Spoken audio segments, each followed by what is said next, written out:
बिस्मिल्लाहिर्रहमानिर्रहीम, अस्सलाम वालेकुम dear students and welcome in the stars academy Lahore, Allama Iqbal town campus. मैं हूं आपका केमिस्ट्री टीचर और आज हम एफएससी केमिस्ट्री पार्ट 2 का डे शुरू करने जा रहे हैं 134। कैसे आपको उम्मीद है कि जो प्रीवियस लेक्चर्स थे, स्पेशली मैं बात कर रहा हूं जो अपने स्टील की मैन्युफैक्चरिंग की है by the open hearth process and Bessemer converter, वो आपको अच्छे तरीके से समझ आई होगी। स्केच आपने लाजमी तौर पर ड्रॉ करके मुझे व्हाट्सएप ग्रुप में सेंड करना है। So let's start the today's lecture with the name of Allah. आज हमारा टॉपिक है क्रोयन का।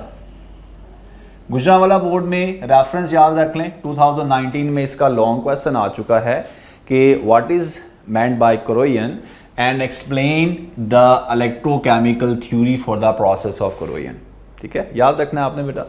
अब आते हैं वापस, ये corrosion क्या है, रस्टिंग में और corrosion में क्या डिफरेंस है, पहले ज़रा इसको हम क्लैरिफाई कर लेते हैं। बेटा corrosion एक बहुत ही कॉमन टर्म है, ठीक है। Look at that, any process of chemical decay of a metal due to the action of surrounding medium। ये इसकी एक जनरल सी डेफिनेशन है। इसमें देखने वाली बात क्या है, ये देखें, कोई भी ऐसा प्रोसेस जिसमें केमिकल डीके होगा, मेटल भी कोई सी हो सकती है, ठीक है। एक्शन किसका होगा बेटा, सराउंडिंग मीडियम का। और याद रखिएगा क्रोयन बेटा कपड़े की भी हो जाती है, लकड़ी के ऊपर भी हो जाती है, स्किन के ऊपर भी हो जाती है, इसको हम एलर्जी कहते हैं। ये एक बड़ी ही जनरल सी टर्म है जो बोली जाती है। हम क्योंकि इस टॉपिक के लिहाज से पढ़ रहे हैं तो हम ऑब्वियसली मेटल के लिहाज से बात कर रहे हैं अभी, ठीक है। अब मैं जरा क्लेरिफाई कर दूं कि रस्टिंग क्या होती है। रस्ट का फार्मूला भी माइंड में रख लें, कॉन्सेप्ट क्लियर होना चाहिए। Fe2O3.NH2O, ये रस्ट का फार्मूला है, ठीक है। रस्टिंग क्या है भाई, रेड और yellow coating over the iron, ठीक है। ये जो रेड और येलो कलर की कोटिंग बन जाती है ना ओवर द आयरन, इस प्रोसेस को क्या कहते हैं, रस्टिंग प्रोसेस कहते हैं। या बहुत ही कॉमन कहूं भी तो मैं लिख सकता हूं कोरोजन ऑफ आयरन जो है उसको क्या कहते हैं, रस्टिंग कहते हैं। अब नोट करें, मैंने जब क्रोयन का वर्ड लिखा तो मैंने यहां पर क्या लिखा, मेटल, एनी मेटल, एल्यूमिनियम, निकल, गोल्ड, सिल्वर, ठीक है। मगर जब मैंने यहां पर मेंशन किया बेटा रस्टिंग को तो मैंने आयरन लिखा है वहां पे, तो इसलिए ये चीज़ आपने माइंड में रखनी है बेटा। क्लियर होगी बेटा, ओके। अब आते हैं बेटा कॉजेज ऑफ क्रोयन के ऊपर कि कॉज क्या है, किस वजह से क्रोयन होती है। ऑब्वियसली जैसे मैंने अभी आपको एग्जांपल दी है क्रोयन की, कुछ मेटल आपको पता है उनकी रस्टिंग होती नहीं है। जैसे मैंने नाम लिया गोल्ड आपको पता है रस्ट फ्री होता है, हाँ ऊपर कुछ इसके डलनेस आ जाती है, बाद में पॉलिश कर लेते हैं इसको हम, ठीक है। कॉजेज में याद रखिएगा कि जब हम कॉज की बात करेंगे तो हमें सराउंडिंग में देखना पड़ेगा। We have air and we have moisture as well, यानी एयर रिस्पॉन्सिबल है और नमी इसकी जिम्मेदार है। भाई पहले बात करते हैं एयर में जो गैसेज हैं उसकी वजह से, ठीक है। Metals come in contact with air to form, क्या बनेगा बेटा, ऑक्साइड्स बन जाते हैं, कार्बोनेट्स बन जाते हैं, ठीक है। सल्फाइड्स, सल्फेट्स, ये डिफरेंट कंपाउंड्स बनने शुरू हो जाते हैं अभी, ठीक है। कभी कभार क्या होता है, जैसे एल्यूमिनियम की बात की जाए, एल्यूमिनियम ऑक्साइड बन जाता है, ये उल्टा प्रोटेक्शन शुरू कर देता है, क्रोयन रुक जाता है इसकी वजह से बेटा, ठीक है। बट ये हर केस में ऐसा नहीं होता। आयरन के केस में आपको नजर आ रहा है ऑक्साइड लेयर इसको बचा नहीं रही है। अच्छा, अब आते हैं वाटर। ये काफ़ी आप समझ लें भी लीथल फैक्टर है, डेंजरस फैक्टर है या इफेक्टिव फैक्टर है फॉर द क्रोयन। क्योंकि इसमें क्या होता है बेटा, एक मेटल जब वाटर के साथ कांटेक्ट में आती है तो इसके रिजल्ट में क्या होता है, डिफरेंट कंपाउंड्स बनते हैं और ये कंपाउंड्स क्या हो जाते हैं, दे डिजॉल्व इन वाटर। ये रस्टिंग का प्रोसेस फिर कंटिन्यू हो जाता है, क्रोयन का प्रोसेस कंटिन्यू हो जाता है। और याद रखिएगा भी, फिर एक हमारे पास इलेक्ट्रोकेमिकल रिएक्शंस जो हैं वो स्टार्ट हो जाते हैं, एक पूरा सेल डेवलप हो जाता है, स्पेशली गैल्वेनिक सेल। ऑक्सीडेशन भी होती है, रिडक्शन भी होती है, और ये तब तक प्रोसेस जारी रहता है जब तक वो जो गिवन हमारे पास मेटल है वो बिल्कुल डिके नहीं हो जाती। आयरन के केस में तो बहुत ही बेटा डेंजरस फैक्ट है। पूरी दुनिया में जितना आयरन प्रोड्यूस होता है उसका 1/4 रस्टिंग की वजह से वेस्ट हो जाता है, इसलिए बहुत सीरियस इश्यू है। ओके, देखते हैं अब इलेक्ट्रोकेमिकल थ्योरी की तरफ मैं आता हूं भाई। ये थ्योरी जस्टिफाई करेगी हाउ द क्रोयन हैपन्स, वजह क्या होती है, दो मेटल्स को मिलाएंगे तो किसकी होनी है क्रोयन, किसकी नहीं होनी है, ये सारी एक्सप्लेनेशन देखनी है। प्योर मेटल्स की अगर मैं बात करूं भी, बहुत ही मुश्किल है उनको क्रोयन करना, ठीक है। क्या लिखेंगे यहां पे भी, pure metals are not corrode easily. That means, बहुत ही इंपॉर्टेंट इंटरेस्टिंग पॉइंट बता रहा हूं कि क्रोयन जो है वो इंप्योरिटी के साथ जो है वो रिलेट कर रही है। जितना इंप्योरिटी फैक्टर ज्यादा होगा उतना बेटा याद रखना है क्रोयन बड़ा स्पीडी होगा, ठीक है। दैट मीन्स हम ये लिख सकते हैं यहां पर आइडिया क्लियर करने के लिए, that rate of corrosion directly proportional है किसके बेटा, इंप्योरिटी के, उतना रेट ज्यादा हो जाएगा, ठीक है। अब मैं आता हूं बेटा एग्जाम्पल। हम एग्जाम्पल की वजह से समझने की कोशिश करते हैं। ये आपके सामने स्केच भी मैंने ड्रॉ किया हुआ है। Let's say we have two metals, copper and aluminium, इन दोनों का कॉम्बिनेशन है हमारे पास। ये आपको नजर आ रहा है, this one is copper and here this one is copper, और ये सेंटर में आपको एल्यूमिनियम नजर आ रहा है। अगर हम ये जो हमारे पास सैंपल आया है, ठीक है, हम इसमें ऑब्जर्व करेंगे किसका क्रोयन नहीं होगा। ऑब्वियसली हमें इनको एक्सपोज करना पड़ेगा to air as well as moisture, तभी तो ये प्रोसेस होगा। अब देखें बेटा, ऑब्जर्व किया गया है according to electrochemical theory, copper और एल्यूमिनियम में से एल्यूमिनियम कोरोड हो जाता है, कॉपर कोरोड नहीं होता, ठीक है। इसकी रीजन क्या है भाई, एल्यूमिनियम इज मोर रिएक्टिव, ठीक हो गया। इलेक्ट्रोकेमिकल सीरीज कुछ याद आया बेटा, part 1 chapter number 10 electrochemical series, उसमें क्या था भाई, ये हाइड्रोजन स्केल है हमारे पास, रिडक्शन पोटेंशियल, जो सीरीज में ऊपर होते हैं, जो सीरीज में नीचे होते हैं, जो सीरीज में ऊपर होते हैं वो आसानी से क्या हो जाते हैं, ऑक्सीडाइज, जो सीरीज में नीचे होते हैं वो क्या होते हैं, रिड्यूस। जो इलेक्ट्रोकेमिकल सीरीज में ऊपर होते हैं वो ज़्यादा रिएक्टिव होते हैं, जो सीरीज में नीचे होते हैं वो इतने ज़्यादा रिएक्टिव नहीं होते। तो यही सीन है यहाँ पे, एल्यूमिनियम इलेक्ट्रोकेमिकल सीरीज में ऊपर है, ये ज़्यादा रिएक्टिव है, ये जल्दी ऑक्सीडाइज हो जाएगा। कॉपर ऑक्सीडाइज नहीं होगा बेटा। Alright, that's how the reaction proceed. अब देखें, मैंने कहा अभी कि मॉइस्चर है तो ऑब्वियसली पानी होगा, इसमें हाइड्रोजन पॉजिटिव है और OH नेगेटिव है। अब पानी है तो कार्बन डाइऑक्साइड भी हवा में है, क्या बनेगा? कार्बोनिक एसिड बनेगा।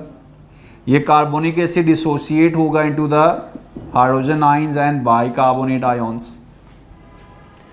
तो अब हमारे पास बेसिकली एल्यूमिनियम और कॉपर एक सॉल्यूशन में मौजूद हैं और उसमें क्या क्या है? We have hydroxyl ions, we have bicarbonate ions, we have hydrogen ions as well. अब इससे होगा क्या? अब ऑब्जर्व करना है आपने। एल्यूमिनियम जैसे मैंने कहा ये ज़्यादा रिएक्टिव है, प्रेफरेबली ये क्या हो जाएगा? ऑक्सीडाइज हो जाएगा। Look at that. एनोड पे क्या होगा dear students? Aluminium will lose the electrons और इसको क्या कहेंगे? ऑक्सीडेशन कहेंगे। एक छोटी सी करेक्शन कर लें अपनी बुक में, वहां पर उसने लिखा है भाई कि एनोड जो है एल्यूमिनियम, ठीक हो गया, ये पॉजिटिवली चार्ज है। कुछ याद आया? Part 1 chapter number 10 galvanic cell में चार्ज रिवर्स्ड है। इलेक्ट्रोलाइटिक सेल में क्या होता है भी? एनोड पे पॉजिटिव, कैथोड पे नेगेटिव, क्योंकि पीछे बैटरी लगी हुई है। गैल्वेनिक में ऐसा नहीं है, एनोड पर ऑक्सीडेशन होती है, इलेक्ट्रॉन रिलीज होते हैं, उस पर नेगेटिव चार्ज होता है। याद रखना आपने, छोटी सी करेक्शन करवाई है मैंने। अब यही एल्यूमिनियम 3 पॉजिटिव अट्रैक्ट करेगा किसको? हाइड्रोक्सिल आयंस को। Look at that. Aluminium 3 positive hydroxyl ions को क्या करेगा? Attract, and as a result we will get aluminium hydroxide और ये इसमें क्या हो गया? डिसॉल्व। डिसॉल्व का मतलब अब ये क्रोड होना शुरू हो गया है, इसकी कंसंट्रेशन प्योरीफाइड से इम्प्योरीफाई होना शुरू हो गई है। तो किसने कुर्बानी दी? किसने किसको बचाया अभी? सर एल्यूमिनियम ने अपने आप को कुर्बान करके कॉपर की जान बचा ली है। जान बचा ली मतलब उसको क्रोड होने से बचा लिया। ठीक हो गया, ये कोई जंग थोड़ी हो रही है यहाँ पे। ओके, कैथोड पे क्या होना है? कैथोड पे हमारे पास हाइड्रोजन पॉजिटिव आयंस हैं। शी याद आया कुछ? स्टैंडर्ड हाइड्रोजन इलेक्ट्रोड, उसमें क्या होता था बेटा? हाइड्रोजन, ये देखें बेटा, हाइड्रोजन जो है ये रिड्यूस हो जाएगा और हाइड्रोजन गैस बन गई हमारे पास। ठीक है। सो ओवरऑल अगर मैं कंक्लूड करूं तो मैं ये लिख सकता हूं यहां पे दैट द एलिमेंट, स्पेशली मैं मेटल का जिक्र करूंगा यहां पे, दैट इज मोर रिएक्टिव। ठीक है, ब्रैकेट में एक कॉन्सेप्ट पॉइंट लिख रहा हूं आपके लिए, नेगेटिव रिडक्शन पोटेंशियल। ठीक है, एक और पॉइंट ऐड कर लें भी, अबव इन इलेक्ट्रोकेमिकल सीरीज। ये सारी बातें वो हैं जो आपके कॉन्सेप्ट क्लियर करने के लिए बहुत इंपॉर्टेंट हैं भी। ठीक है, अच्छा अभी क्या करेगा बेटा? वो will corrode preferably than the other metal। ठीक है, ये क्लियर हो गया बेटा। अब प्रिवेंशन कैसे की जाए? जब ये मैंने बता दिया है भाई पूरी दुनिया का जो आयरन है वो 1/4 वेस्ट हो रहा है, तो कुछ ना कुछ तो हमें तदबीर, कुछ ना कुछ हमें प्रोटेक्टिव मटेरियल्स जो है वो ऐसे मेथड हमें बताने पड़ेंगे जिससे इसको बचाया जा सके। पहला मेथड है अभी कोटिंग द सरफेस। सबसे आसान तरीका है भाई, घर में कंस्ट्रक्शन हम करते हैं अभी, तो हमारे माइंड में क्या होता है? डोर्स हैं तो उस पर क्या कर दिया जाए बेटा? पेंट कर दिया जाता है। लकड़ी है तो उस पर वार्निश कर दिया जाता है। मशीनरी है, बाईसाइकिल है बेटा, तो आपको क्या लगाते हैं अभी? ग्रीस लगाते हैं उसके ऊपर, चेन जो रोटेट हो रहा होता है। ठीक हो गया। एनामल्स डिफरेंट यूज किए जाते हैं।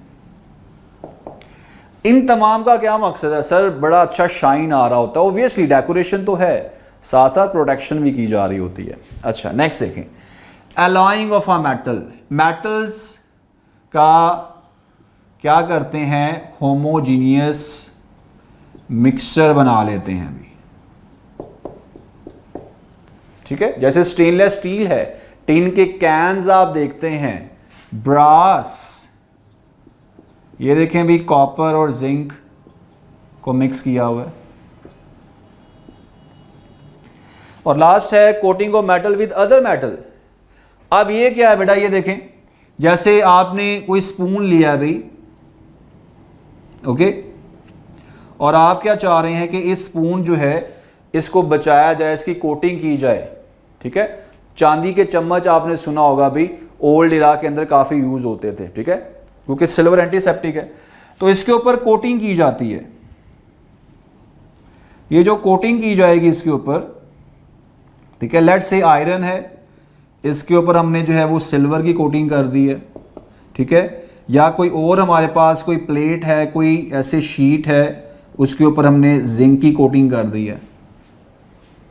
ऑलराइट, तो इस तरह हम क्या करते हैं भी, एक मेटल के ऊपर दूसरे की जो है वो क्या कर देते हैं, कोटिंग कर देते हैं भी। ये तमाम मेथड से हम कोरोजन को बचा रहे हैं। सो अब ज़रा आपको मैं ये बताऊंगा कि डिफरेंट जो स्पेसिफिकली कमर्शियली यूज़ हो रहे हैं, टिन कोटिंग बड़ी यूज़ हो रही है और एक गैल्वेनाइजिंग जो है वो यूज़ हो रही है, उसकी तरफ मैं मूव करता हूँ। मगर सबसे पहले मैं थोड़ा सा समराइज़ कर दूँ कि हमने कोरोजन को देखा है जिसमें एलिमेंट स्पेशली मेटल जो है वो केमिकली डीके हो रही है। वजह क्या है, मॉइस्चर वजह है, यस और नो, यस। क्या इसमें बेटा एयर रीज़न है, बिल्कुल वो भी है। और सारे का सारा लेक्चर कंसंट्रेट करता है हमारा इलेक्ट्रोकेमिकल थ्योरी के ऊपर। जो ज़्यादा रिएक्टिव है वो कोरोड करेगा, जो लेस रिएक्टिव है वो कोरोड शाबाश नहीं करेगा। एग्जाम्पल मैंने बता दिया आपको, कुर्बानी देने वाला एल्यूमिनियम था ज़्यादा रिएक्टिव होने की वजह से, और बचा कौन, कॉपर। और लास्ट में मैंने आपको बताया बेटा कि इसको बचाना है तो कोटिंग करनी पड़ेगी, एलॉइंग करनी पड़ेगी, या एक मेटल के ऊपर दूसरे को जो है वो कोट कर दिया जाएगा साथ में, ठीक है। नेक्स्ट मूव करते हैं अब। जी डियर स्टूडेंट्स, लेक्चर को आगे बढ़ाते हैं अभी। नेक्स्ट टॉपिक है टिन प्लेटिंग, जिसको कैथोड कोटिंग भी कहा जाता है। पहले ज़रा इसको एक्सप्लेन करते हैं, फिर मैं एक्सरसाइज का क्वेश्चन नंबर 8A है उसको भी एक्सप्लेन करता हूँ। देखें ज़रा, ऑब्वियसली टिन का वर्ड आ रहा है तो हमने क्या करना है अभी, it is the coating of tin over iron. अब किया कैसे जाएगा, ऑब्वियसली इसके स्टेप्स होंगे बेटा। सबसे पहले क्या किया जाता है, आयरन की शीट ली जाती है, ठीक है, और इस आयरन की शीट को हमने क्या करना है, this iron sheet is dipped in a solution. Solution हमारे पास है टिन सॉल्ट का, इसमें डिप किया जाता है बेटा। निकालने के बाद, ठीक है, फिर हमने इसको क्या करना है, देन स्टेप 1 हो गया। देन हमने बेटा इसको क्या करना है, स्टेप नंबर 2 में इसको मोल्टन टिन के अंदर जो है वो क्या करते हैं, डिप कर देते हैं, ठीक है। And after that step number 3 पे अगर आओ बेटा, देन इसको हॉट रोलर्स में से जो है वो पास किया जाता है। यानी आसान वर्ड में क्या किया अभी, आयरन शीट ली, टिन सॉल्ट में इसको डिप करके निकाला, फिर मोल्टन टिन में डिप किया, फिर हॉट रोलर में से पास किया। सर इससे क्या होगा, ये देखें, ये आपके सामने मैं रफली बना रहा हूं हॉट रोलर्स, ठीक है। हाई प्रेशर इनको जो है दिया जाता है, ये देखें। जब हम इन हॉट रोलर्स में से शीट को पास करेंगे, ये देखें ये शीट है आयरन की, फिर इनको कंप्रेस कर दिया जाता है। जो टिन है वो इसके ऊपर जो है वो स्पेशली कोट हो जाता है, फिक्स हो जाता है भाई, ठीक है। तो याद रखना आपने, इसका अगर यूजेज जो है वो देखा जाए तो टिन जो कैन्स बनाए जाते हैं, ठीक है, ऑयल के कंटेनर्स जो बनाए जाते हैं वो तमाम के तमाम टिन प्लेटिंग से बनाए जाते हैं। मगर इसका एक डिसएडवांटेज है, डिसएडवांटेज यही आपका क्वेश्चन नंबर 8A है ऑफ टेक्स्ट बुक एक्सरसाइज। उसने क्या पूछा है भाई, वाई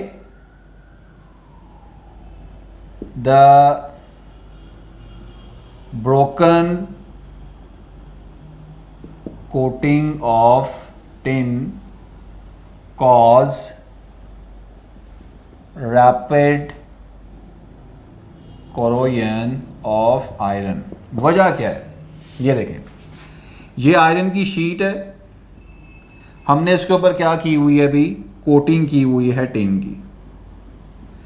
अगर कुछ अरसे के बाद ये कोटिंग यहाँ से ब्रेक हो गई, टूट गई, ख़राब हो गई, तो फिर क्या होगा बेटा? जो बचा हुआ आयरन है वो ज़्यादा फास्ट क्या करेगा? कोरोड करेगा, रस्टिंग उसकी हो जाएगी। उसकी वजह मैं अब आपको बताता हूँ। वजह क्या है? मैंने क्या कहा था अभी? ये कैथोड कोटिंग है।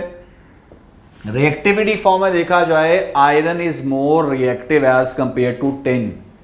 ठीक है, तो अब होना क्या है बेटा? जैसे ही ये कोटिंग ब्रेक होगी तो यहां पर बन जाएगा गैल्वेनिक सेल। और गैल्वेनिक सेल में मैंने इलेक्ट्रोकेमिकल सीरीज में बताया था बेटा, जिसकी रिएक्टिविटी ज्यादा है वो ऑक्सीडाइज हो जाएगा।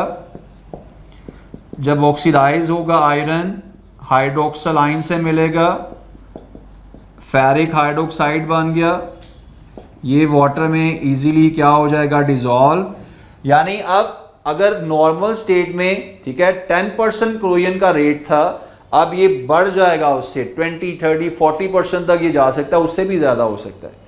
यानी ये तब तक उसकी हिफाजत करेगा जब तक टिन कोटिंग है। जैसे ये टिन कोटिंग उतरेगी, टूटेगी, ख़राब होगी, तो जो क्लोरीन का रेट है वो क्या हो जाएगा? फास्ट हो जाएगा। ठीक हो गया बेटा बात? आयरन यहाँ पर एक्ट कर रहा है एज ए एनोड। अब आते हैं सबसे लास्ट में, गैल्वनाइजिंग या फिर जिंक कोटिंग। फैसलाबाद बोर्ड 2019 का क्वेश्चन है ये। क्या होती है गैल्वनाइजिंग? ये टर्म जो गैल्वनाइजिंग है ना बेटा, ये जिंक कोटिंग के लिए यूज की जाती है। प्रोसेस वही है जो मैंने आपको बताया अभी। क्या करेंगे? नंबर 1 है dip iron sheet in zinc salt है, जिंक क्लोराइड बाथ। हीट करेंगे, मोल्टन, फिर इसको बेटा डिप करेंगे, then dip in the molten zinc. ठीक हो गया? Pass through hot rollers. ठीक है, यही सेम प्रोसेस है। अब यहां पर वो सीन नहीं है। जिंक ने इसको प्रोटेक्ट करना है, कुर्बानी देगा ये। आपकी टेक्स्ट बुक में उसने एक वर्ड लिखा है सैक्रिफिशियल कोरोजन। क्या मतलब है इस बात का? ये टर्म जरा एक्सप्लेन करते हैं। देखें, लेट्स से ये है आयरन की शीट, ठीक है, और हमने इसके ऊपर जो है वो जिंक की कोटिंग की हुई है। अगर कुछ अरसे के बाद यहां से ये टूटा, ऐसे ब्रेक हुआ, तो ये टिन की तरह धोखा नहीं देगा ये आपको भाई। ठीक है, ये टिन की तरह क्या करेगा? रस्टिंग को स्पीड अप नहीं करेगा। अगर टूट भी जाएगा तो जिंक, क्योंकि इसका जो रिडक्शन पोटेंशियल होता है बेटा वो नेगेटिव है, ये हाईली रिएक्टिव है, ये खुद ऑक्सीडाइज होगा। ये देखें भाई, इट सेल्फ ऑक्सीडाइज्ड, ये डिसॉल्व होगा वाटर में, जिंक हाइड्रोक्साइड बन गया। यानी मैं लिख सकता हूं भाई Fe2 पॉजिटिव है और जिंक है। जिंक खुद को कुर्बान करेगा भाई, जिंक खुद ऑक्सीडाइज हुआ है, आयरन रिड्यूस हो जाएगा। यानी टूटने के बाद भी ये इसको क्या करेगा? प्रोटेक्ट। कैसे प्रोटेक्ट कर रहा है? जिंक खुद जो है वो करोड़ हो रहा है, इसलिए इसको क्या कहते हैं? सैक्रिफिशियल कोरोजन का नेम देते हैं भाई। यही तो क्वेश्चन था। ये देखें फैसलाबाद बोर्ड का, how the process of galvanising protect iron from rusting. बचा दिया, इवन टूटने के बाद भी बचा रहा है अभी। ठीक है, सो ये स्टूडेंट्स ये था हमारा आज का लेक्चर। उम्मीद है आपको अच्छे तरीके से समझ आई होगी। तो दोनों में से दी बेस्ट कौन सी लगी आपको? कंडीशनली बेटा दोनों ही ठीक है, बट आफ्टर ब्रोकन अगर देखा जाए तो ये ज़्यादा बेस्ट है। इसलिए जो बेटा पाइप्स होते हैं, ठीक है, उसकी कोटिंग गैल्वनाइज किया जाता है उसको, ताकि अगर वो ब्रोकन भी हो जाए वहाँ से तो फिर कोई मसला ना हो, बाद में पाइप्स जो है वो क्रोड ना हो जाए। ओके, सो मुझे यहाँ पर लेक्चर को करना पड़ेगा एंड इस जो है दुआ और इस जो है बेटा लास्ट वर्ड के साथ कि आप लोगों ने जहाँ पर भी रहें खुश रहें, अच्छे तरीके से तैयारी करें अपनी। सो डियर स्टूडेंट्स, ये था आज का लेक्चर। आप लोगों ने अब करना क्या है? सबसे पहले आप लोगों ने लॉन्ग क्वेश्चन इलेक्ट्रोकेमिकल सीरीज़ उसको आपने रेडी करना है। कॉपर एल्यूमिनियम की जो एग्जांपल है उसको आपने रिवाइज करना है और उसको ड्रॉ करके आपने मुझे व्हाट्सएप ग्रुप पे सेंड करना है, ताकि आई विल सी दैट कि हाउ आर्टिस्टिक यू आर। उसके बाद शॉर्ट क्वेश्चन का डाटा है, ये आप लोगों ने प्रिपेयर करना है बेटा, क्योंकि साथ साथ प्रिपरेशन जो है ना ये की होती है टू द सक्सेस। जो स्टूडेंट साथ साथ लेक्चर प्रिपेयर करते हैं, ठीक है, अपने कॉन्सेप्ट्स को क्लियर करते हैं, जो कन्फ्यूजन होती है वो टीचर्स के साथ शेयर करते हैं, एट द एंड वही बेटा जो है वो हाईएस्ट अचीवर्स जो हैं वो उनके लिस्ट में आते हैं। तो अब उम्मीद है बेटा आप भी इसी प्रैक्टिस को फॉलो करेंगे। Visit the star e learning portal for the notes of this topic, या किसी भी टॉपिक जितने भी मैंने पढ़ा हैं तमाम अवेलेबल हैं। और कोई मसला कोई प्रॉब्लम है तो मुझे व्हाट्सएप ग्रुप पे आप इंटरेक्ट कर सकते हैं। ओके, अपना बहुत ख्याल रखें। अल्लाह हाफिज़।